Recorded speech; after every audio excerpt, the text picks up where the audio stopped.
Dans cette vidéo, on va regarder la dernière des 4 formes de tableau possibles quand on travaille avec un tableau à 2 variables. On va regarder comment on peut faire des pourcentages par ligne et non pas par colonne ou par grand total ou en fréquence.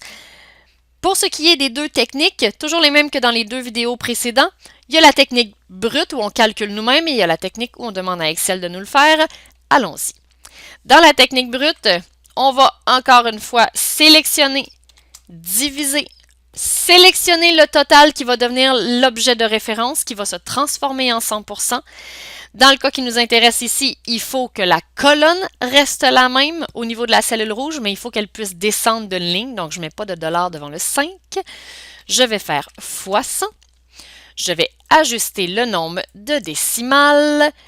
Et ensuite, on va, étirer sur toute la ligne pour se rendre compte que tout va bien. On a mis le dollar à la bonne place, les cellules sont aux bons endroits pour faire le bon calcul. C'est merveilleux.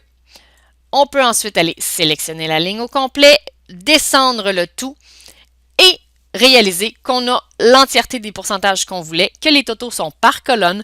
Donc, on a vraiment les distributions pour chacune des valeurs de la variable et pour l'ensemble des valeurs et non pas le total pour la dernière ligne puisque ce n'est pas des totaux. Pour ce qui est de la deuxième technique, celle où on demande à Excel de le faire, on sélectionne la zone dynamique.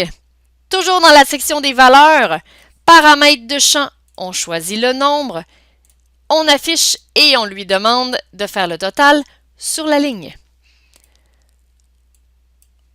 On est très content du résultat parce que c'est exactement ce qu'on voulait. On voulait des 100% sur les lignes. On les a. Bien évidemment, ce que je vous ai montré là, ça suppose qu'on a des tableaux là, qui sont préfaits. Là. Donc, on a fait les premières étapes de création de fréquences ou de création de tableaux croisés dynamiques. Ça va un petit peu de soi. On a regardé les dernières étapes, donc comment créer les pourcentages par ligne. Si vous avez besoin de le faire en colonne ou par rapport au pourcentage du total général, vous pouvez aller fouiller dans la zone dynamique, par exemple, ou encore aller voir les vidéos correspondantes.